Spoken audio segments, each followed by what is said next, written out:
ভালোবাসার নামে এখন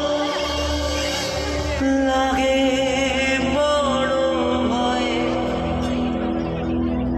আসলে আমরা আমাদের নিজেদের জীবনকে নিজেরাই কমপ্লিকেটেড করি প্রতিদিন। ভালোবাসা তো আমাদের জন্মগত স্বভাব, কারণ আমরা ছোট থেকেই ভালোবাসা পেয়ে পেয়ে অভ্যস্ত। কিন্তু তারপরে যেটা আমাদের জীবনে আসে সেটা হচ্ছে প্রেম। প্রেম নামের একটা ভয়ঙ্কর অধ্যায়, যা 99% মানুষের চোখেই জল আনে। এবং সব থেকে বড় কথা, আমি আমার অবজারভেশন, কোনো মানুষেরই জীবনের প্রথম প্রেম এবং আজকের হাত ধরে থাকা সঙ্গী বা সঙ্গিনী এক নয়।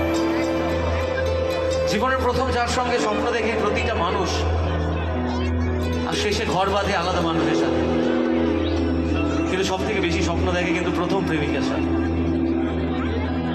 আর সব থেকে বেশি ভাঙেও কিন্তু সেই প্রথম মানুষটার সাথে। আমিও ভেঙেছি বারবার, কারণ আমরা তো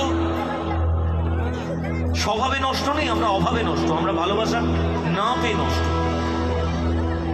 তাই এই না পেয়ে একটা সময় মনে হচ্ছে একটা মানুষ চলে গেছে, ঠিক আছে, আরেকটা মানুষের হাত ধরে আশ্রয় নিয়ে একটু ভালো থাকার চেষ্টা করি, কিন্তু হয় না। সত্যি কারো সাবস্টিটিউট কেউ হতে পারে না জীবনে।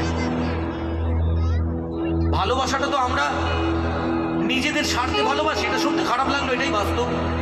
কারণ যে মানুষটাকে আমরা ভালোবাসি বলি বা ভালোবাসি, সেই মানুষটার কিছু না কিছু গুণ আমার পছন্দের বা তাকে দেখতে আমার ভালো লাগে বলেই তাকে ভালোবাসি।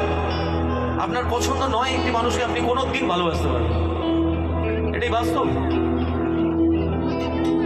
আমার জীবনেও তার ব্যতিক্রম হয়নি। এবং একটা সময় পর তো নিজেকে বোঝাতে ইচ্ছে করছিল যে এবার অনেক হয়েছে, এবার থাক, এবার থামতে হবে। আর যখন থামতে বলেছিলাম তখন এই গানটা আমি গিয়েছিলাম আর বলেছিলাম, হায় রে বোকা মন আমার শুনলে না বারণ, নিজেকে বলছি, আবার